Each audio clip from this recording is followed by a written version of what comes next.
Dieu, chers frères et sœurs en Christ, bonjour. Nous sommes de retour pour un petit partage, une fois de plus, autour des textes bibliques qui nous sont proposés ce dimanche 2 juin 2024, dimanche du Saint-Sacrement. Nos excuses pour le temps que nous avions passé sans pourtant avoir ce petit moment de rencontre pour des raisons liées à notre service pastoral. Mais qu'à cela ne tienne, nous sommes une fois de plus devant vous pour poursuivre notre marche, notre dynamique de rencontre avec le Seigneur à travers les textes bibliques. Pour ce dimanche, la première lecture nous vient du livre de l'Exode, le chapitre 24, du 3e au 8e verset. Pour la méditation, nous avons le psaume 115. La deuxième lecture, c'est la lettre aux Hébreux, le 9e chapitre, du 11e au 15e verset. Pour l'évangile, nous avons Saint Marc, le chapitre 14, du 12e au 16e verset, puis du 22e au 26e verset. Bien-aimés de Dieu, qu'est-ce que nous pouvons retenir pour notre méditation? Comme d'habitude, je vous fais la proposition d'un petit thème que chacun pourrait après développer. Être une présence réelle de Dieu au cœur de ce monde. Être une présence réelle de Dieu au cœur de ce monde. Bien-aimés de Dieu, pour rejoindre ce thème qui est en quelque sorte notre point d'arrivée, je nous propose comme d'habitude 3 petits pas. Le tout premier, c'est celui que nous avons intitulé « Le vrai sacrifice, c'est l'obéissance à la parole de Dieu ». Le vrai sacrifice, c'est l'obéissance à la parole de Dieu. Le deuxième pas, c'est celui que nous avons intitulé « Dans le sang de Jésus, nous avons la vie et la vraie liberté ». Dans le sang de Jésus, nous avons la vie et la vraie liberté. Enfin, le troisième et dernier pas, devenons ce que nous recevons. Devenons ce que nous recevons. Revenons sur le premier point, bien-aimé de Dieu. Le vrai sacrifice, c'est l'obéissance à la parole de Dieu. En reprenant Exode chapitre 24, c'est-à-dire la première lecture qui nous est proposée aujourd'hui, on finit par découvrir un aspect de ce qui s'est déroulé lors des cérémonies de réconciliation ou au cas contraire, lors des cérémonies de conclusion d'alliance. Quand deux peuples étaient séparés, ou au cas contraire, quand deux groupes ne s'entendaient pas, il y avait un rituel cérémoniel à partir duquel on arrivait, n'est-ce pas, à réconcilier le peuple, réconcilier deux personnes, deux groupes ou deux tribus. Et donc c'est une pratique qui existait déjà dans l'ancien temps. Et dans cette première lecture qui nous est présentée aujourd'hui, on a l'impression, et ce n'est d'ailleurs pas une simple impression, mais c'est une confirmation, que Moïse lui-même est en quelque sorte touché par cette culture de l'époque. Puisque à son époque, cela s'est pratiqué aussi. Rassemblement des pierres, immolation des animaux, aspersion du sang. C'est des pratiques qui existaient déjà lorsqu'il y avait des cérémonies pour pouvoir réconcilier deux antagonistes ou deux ennemis.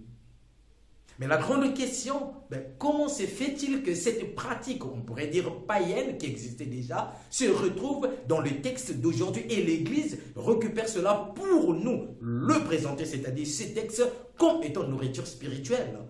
Tout simplement parce que, bien-aimé de Dieu, quand on regarde bien ce texte, au fond, on découvre que Moïse apporte des particularités. Il est certes vrai qu'il est dans la lignée de ce qui se faisait à son époque, mais il y a des particularités, des nouveautés. Et c'est ça même qui va fonder notre partage, notre méditation. La toute première particularité, c'est que si dans l'ancien temps, on rassemblait les pierres pour les rassembler, et bien déjà à partir de la première lecture de ce jour, on découvre que les pierres sont rassemblées pour évoquer les 12 tribus d'Israël. Autrement dit, l'alliance ici, il s'agit de l'alliance que Dieu veut conclure avec toutes les tribus. Autrement dit, l'alliance que Dieu veut sceller avec chacun de nous. Deuxième particularité, si dans l'ancien temps, il était question de réconcilier deux groupes, deux personnes, ou au cas contraire, si les contractants, n'est-ce pas, de cette alliance étaient deux personnes, eh bien avec Moïse, c'est-à-dire la première lecture de ce jour, nous apprenons que les contractants, c'est d'un côté Dieu lui-même et de l'autre le peuple qu'il s'est choisi. Donc c'est la rencontre entre Dieu et un peuple. Et c'est Dieu qui vient communiquer à ce peuple sa relation, son alliance, son amitié. Une autre particularité, c'est évidemment le sacrifice du sang, le sang aspergé. Si dans l'ancien temps, on aspergeait pour asperger, signe, symbole que oui, désormais, nous avons maintenant conclu notre alliance, nous sommes liés, eh bien ici, ça va au-delà. L'aspersion ou au cas contraire le sang ou le sacrifice n'a de sens ou de la valeur que par le fondement qui soutient, n'est-ce pas, ou qui lui donne la densité. Je m'explique. Le sang ici a pour valeur ce qui lui donne pouvoir. Or, qu'est-ce qui donne pouvoir à ce rite d'aspersion? Moïse le rappelle. Ce n'est pas le sacrifice pour le sacrifice, mais c'est l'obéissance à la parole de Dieu. On peut dès lors comprendre, bien-aimé de Dieu, le verset 3 et le verset 7 du même Exode 24, c'est-à-dire notre première lecture, où Moïse, au début, présente d'abord la parole de Dieu. Et le peuple répond en disant, nous l'accueillons, nous l'acceptons. Une manière dit, Amen, nous vivrons selon ces paroles divines ou selon ces commandements de Dieu. Et au verset 7, c'est la même réplique. Oui, nous accueillons cette parole de Dieu, nous accueillons le commandement de Dieu, nous modélerons notre vie selon cette parole. Nous comprenons par là que le sacrifice pour les sacrifices n'a pas de sens. Le sacrifice ici prend sa source dans l'obéissance de la parole de Dieu. Sans cette obéissance au commandement de Dieu, nos rites, nos traditions dans l'Église n'ont plus leur sens et perdent leur valeur. On comprend alors Osée chapitre 6 verset 6 qui dit « Je veux la fidélité, non le sacrifice, la connaissance de Dieu plutôt que les holocaustes. » Ce qui compte, c'est l'obéissance à la parole de Dieu. Dès lors que nous obéissons à la parole de Dieu, nous avons accompli le sacrifice des sacrifices. Or, cette parole de Dieu s'est incarnée. Cette parole de Dieu est devenue chair. Cette parole de Dieu est habitée parmi nous. Jean chapitre 1, verset 12. Vous comprenez par là, bien-aimés de Dieu, que nous parlons du Christ et nous voulons toucher le deuxième pas de notre méditation.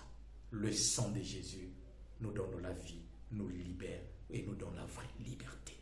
Oui, si le sang des boucs dans l'Ancien Testament était tout simplement pour réconcilier, signe de réconciliation, si le même sang, Exode chapitre 12, les 14 premiers versets, était placé sur le manteau ou le linteau, n'est-ce pas, des portes des enfants d'Israël, en signe de souvenance, c'est-à-dire quand Dieu arrivera, il saura que ça c'est son peuple, pour leur épargner le châtiment réservé aux Égyptiens, eh bien le sang de Jésus-Christ fait plus.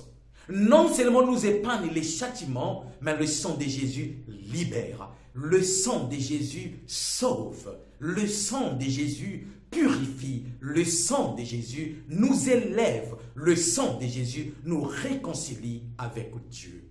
Ainsi, comprenons-nous, bien-aimés de Dieu, la deuxième lecture qui nous est proposée aujourd'hui. L'auteur dit bien que si le sang de bouc faisait ceci, Eh bien, le sang du Christ, le sang de l'agneau sans tache, fait bien plus. Ça veut dire que nous avons été rachetés par le sang de Jésus. Nous avons été sauvés par le sang de Jésus. Nous avons été libérés de nos servitudes par le sang de Jésus. Alors, Saint Pierre, réfléchissant effectivement sur ce mystère du sang de Jésus, arrivera à dire 1 Pierre, le tout premier chapitre, du 18e au 25e verset. Bien-aimés, vous le savez, ce n'est pas par des biens corruptibles, l'argent ou l'or, que vous avez été rachetés de la conduite superficielle héritée de vos pères. Mais c'est par un sang précieux, celui d'un agneau sans défaut et sans tache, le Christ. Oh, bien-aimé de Dieu, comme c'est beau de découvrir ce que nous dit Saint Pierre ici. Il rappelle à tout chrétien que toi, chrétien, tu as été racheté par quelque chose de noble, quelque chose de puissant, quelque chose dont la valeur est inestimable, le sang de Jésus. Et donc, il faut te prendre au sérieux. Ton baptême t'a racheté, prends au sérieux ton baptême. Ça veut dire que tu as été purifié par le sang précieux. Et qui peut verser son sang si ce n'est pas celui qui nous aime? Le Christ l'a fait. Oui. Jean chapitre 15, verset 13. Il n'y a pas de plus grand amour que de donner sa vie pour ceux qu'on aime. Et c'est parce qu'il nous a tellement aimés qu'il a versé ce sang. Pourquoi?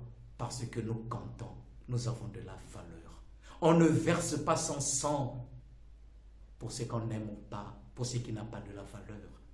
On ne verse pas son sang pour quelqu'un qu'on ne considère pas bien-aimé de Dieu. Le sang de Jésus-Christ qui a coulé, le sang de Jésus-Christ versé, sacrifié, c'est signe qu'il nous aime. C'est signe que toi et moi, nous avons du prix aux yeux de Jésus. Ça nous fait penser à Isaïe chapitre 43, verset 4. Tu as du prix à mes yeux, que tu as de la valeur et je t'aime. Oui, toi mon frère, toi ma sœur, Dieu t'aime. Tu as de la valeur. Le sang de Jésus que nous rappelle l'Eucharistie que nous célébrons chaque jour, ou du moins pour ceux qui participent à l'Eucharistie chaque dimanche, eh bien, c'est ce rappel-là que ce sang-là te sauve aujourd'hui, demain et après-demain. Dieu compte sur chacun de nous. Dieu nous aime tellement. Ça me fait penser, bien-aimé de Dieu, encore une fois de plus, au psaume qui nous est proposé aujourd'hui. Le psaume 115. Il en coûte au Seigneur de voir mourir les siens. Il en coûte à Jésus de voir mourir ses bien-aimés. Tu es bien-aimé de Jésus, sache-le. Il a versé son sang pour toi et moi. Et si Jésus a versé son sang pour toi et moi, ça veut dire que notre mission, c'est de devenir ce Christ-là. Car chrétien veut dire alter Christus. Donc ça veut dire chacun de nous devient la montrance de Jésus, l'épiphanie de Jésus, la présence de Jésus. Ce qui nous amène à notre troisième pas, devenant ce que nous consommons. Oui, ça nous fait penser à cette belle exhortation de Saint Augustin. Devenez ce que vous recevez. Mais bien-aimés de Dieu, qu'est-ce que nous recevons? Qu'est-ce que nous recevons au final? Nous recevons le corps du Christ? Si oui, alors devenons ce corps du Christ. Et d'ailleurs, nous le sommes, ce corps du Christ. Reprenons 1 Corinthiens chapitre 12, verset 17. Vous êtes le corps du Christ. Oui, Saint Paul nous le rappelle. Toi et moi, nous sommes le corps de Jésus. Nous sommes son corps. Et quand nous communions les dimanches, quand le prêtre nous donne le corps du Christ, nous répondons comment? Amen. Amen, ça veut dire j'adhère, j'accepte le corps du Christ. Amen, c'est-à-dire que je suis ce corps. Et si nous sommes donc ce corps, devenons ce corps. Ce corps est amour. Ce corps est paix. Ce corps est joie. Ce corps est bonté. Ce corps est pardon. Ce corps est miséricorde. Ce corps est charité. Ce corps est sainteté de vie. Car, bien-aimés de Dieu, si nous recevons le corps du Christ, si nous recevons le sang du Christ, puisque c'est lui-même qui l'a dit, nous l'avions écouté une fois de plus dans l'évangile de ce jour. Ceci est mon corps, ceci est mon sang. Oh, quelle gloire! Quelle gloire nous est communiquée à travers chaque Eucharistie. C'est signe que chaque fois que nous participons avec tout notre cœur, avec toute notre âme, à chaque Eucharistie, bien-aimés de Dieu, nous faisons réaliser le mariage entre ciel et terre, la communion profonde entre Dieu et l'humanité, la communion profonde entre toi et Dieu. Parce que dans l'Eucharistie, nous avons le lieu véritable, la présence exceptionnelle de Jésus. Devenons ce que nous recevons. Et quand nous partons de recevoir, recevons-le avec toute la dignité possible. Le même Saint Paul, 1 Corinthiens chapitre 11, du 27e au 30e verset, invite chacun de nous à comprendre que ce que nous recevons, c'est le corps du Christ, c'est le sang du Christ. Si nous le recevons indignement, nous recevons notre propre condamnation. Et par la suite, il ajoute au verset 30, voilà pourquoi il y a des malades parmi vous et certains en meurent. Pourquoi? Parce qu'il n'y a plus de dignité, il n'y a plus de respect. Le corps du Christ, nous ne le recevons plus avec toute la dignité. Quand nous partons à la messe, quand nous participons à des Eucharisties, sommes-nous conscients que c'est le Christ qui se donne à nous? Qu'il s'agit bel et bien de son corps et de son sang? Jésus l'a dit et il ne peut pas nous tromper. Alors, développons cette conscience qu'à chaque Eucharistie, ma vie est renouvelée, ma vie est sauvée. Et qu'à mon tour, je puisse devenir la présence de Dieu. Si tu ne peux pas être la maison de Dieu, sois au moins son salon. Si tu ne peux pas être le salon de Dieu, où Dieu viendra résider, sois au moins une petite chambre, pour que Dieu puisse y entrer. Si tu ne peux pas être une petite chambre où Dieu peut y entrer, où Dieu peut entrer, deviens au moins une cuisine, où Dieu peut venir passer du temps avec toi. Si tu ne peux pas être une cuisine pour Dieu, sois au moins un tabernacle. Et si tu ne peux pas être tabernacle, sois au moins armoire. Et si tu ne peux pas être armoire, sois au moins un tiroir. Et si tu ne peux pas être tiroir où Dieu viendra habiter, cherchons à être même une petite poche. Et si on ne peut pas être une petite poche, devenons une sorte de custode. Bref, trouvons des petits espaces pour que le Seigneur entre et qu'il demeure dans nos vies. L'Eucharistie, c'est notre libération, c'est notre fierté, c'est notre force. Invoque le sang de Jésus, invoque son corps, et ta vie recevra toujours grâce et bénédiction. Soyez bénis. Ciao.